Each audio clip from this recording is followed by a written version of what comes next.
Hello, my name is Michael Hynes. I'm the Superintendent of Schools for the Port Washington School District. And mid-March 2020 is one of the hardest times, I would say, in my professional career as an educator. When I think back to mid-March and what was happening, to think that schools had to shut down, to think about our children who would no longer physically be in our schools, to have teachers not in their classrooms or principals is very emotional. And that emotional edge continues as we get ready for re-entry in September. When I think back to mid-March, however, nobody was prepared, and not just here in Port Washington. I would say, at least speaking from New York or Long Island perspective, it really changed the way we were going to go about our business as far as planning is concerned. When I think about some of the challenges that we had to make sure that teachers were professionally trained to teach in this new area and space of learning. I think about students who didn't have the technology that was necessary for engagement.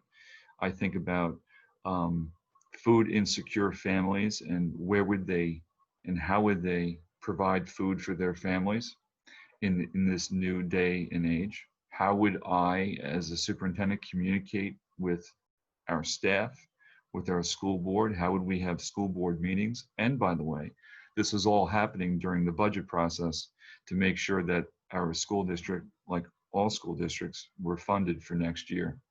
So for every challenge that came before us, I'm proud to say we met them. In some things we truly struggled with, such as remote learning. The interesting thing when a crisis like this happens with a pandemic, you can't go to the store and go buy a pandemic book and read chapter 5 and figure things out. It's just not the way it works. One thing that has been constant through this journey, however, is how important it is to be connected to people. Now, even though I'm speaking on a monitor right now, and that's how many of our meetings have taken place, there is no substitute for in-person teaching and or in-person communication with somebody. That human connectedness is something I think that we all deeply appreciate a lot more now than ever, which goes into the reentry plan that all school districts are now, they have to provide by the end of July, as far as making sure that a whole host of things are taken care of. And when you think about facilities, when you think about food, when you think about visitors, when you think about PPE equipment, and then the different types of models that can and should happen, such as everybody's back in school and or there's a hybrid between remote learning and having students in school and or everyone's completely remote. Those plans have to be designed. And there's a lot of people who are part of that process. And that's what school districts are doing right now. And it's very anxiety provoking, I think, for a lot of people because there are a lot of unknowns. So you take the guidance that comes from the State Department, you take the guidance from the governor, at least here in New York, as far as what can happen, what should happen. The reality is nobody knows what's going to happen. And you almost have to embrace this uncertainty. And that's critically important. So the one takeaway, aside from it's incredibly important that everybody stays connected, you talk about there is an upside.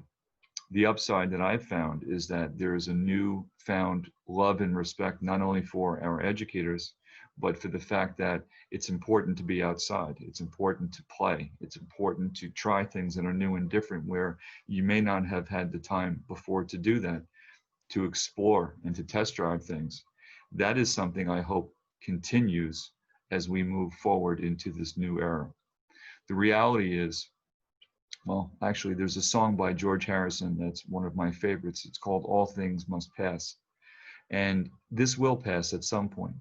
And the lesson learned in all of this is that we can't get too high, we can't get too low, we have to stay the course. And it's incredibly important that we have sound leadership moving forward. And I cannot wait to not only see the amazing and beautiful educators, clerical staff, custodians, security guards, our principals and directors, but most important to see our kids come back into school in a very safe way. Thank you.